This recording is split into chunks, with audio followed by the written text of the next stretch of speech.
Hello, today we're going to be looking at closing the loop as far as students being able to access your feedback that you will put into Canvas. How do they go about doing that? A little different workflow, but if we're familiar as instructors with that and can provide documentation, we'll make sure that our elbow grease is getting the most bang for the buck to help students get to the performance levels that we want with their assessments. So let's take a look at how and where that information goes once we put that feedback in there. So here we are, and we've got an assignment turned in our course. So we go in there and we know this part. Here's the student's work in our speed grader.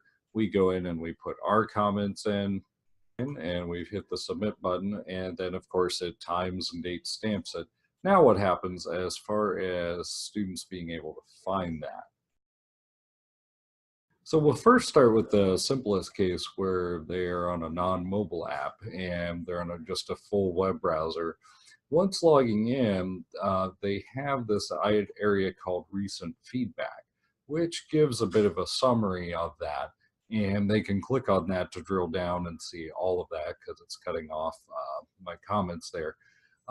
But they can certainly go into the course or just click the view grades, then go into the specific course that's involved, and then find the specific assignment. And once they find the specific assignment, they can either click the comments there to expand that and get my full comment, or click on the actual assignment itself, and then they'll see my comments there as well. So here we are in the mobile app. In this case, I just happen to have an iPhone, but it will work the same on the Droid app as well. What the student would do, and we're logged in as a student, they'd tap on the course from the dashboard, and then they would go to assignments and tap on the specific assignment, and a variety of interesting things pop up. But the key thing the students will need to tap on is the submission tab up here. And once they do that, then that is where the comments that I put in will come up and be available to them with a time and date stamp. So that's, in short, how students are able to close that loop and access that information that we're busily putting away into those assignment feedback areas.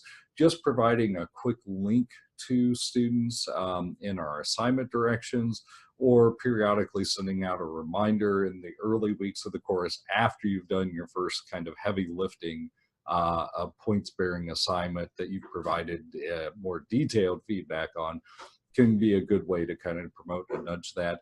From a system standpoint, we provide on the Canvas system announcement a reminder and a link to that, sometimes somewhere around week 4 or so of the semester. So just to kind of help reinforce that. As always, if you have any questions, feel free to get a hold of us.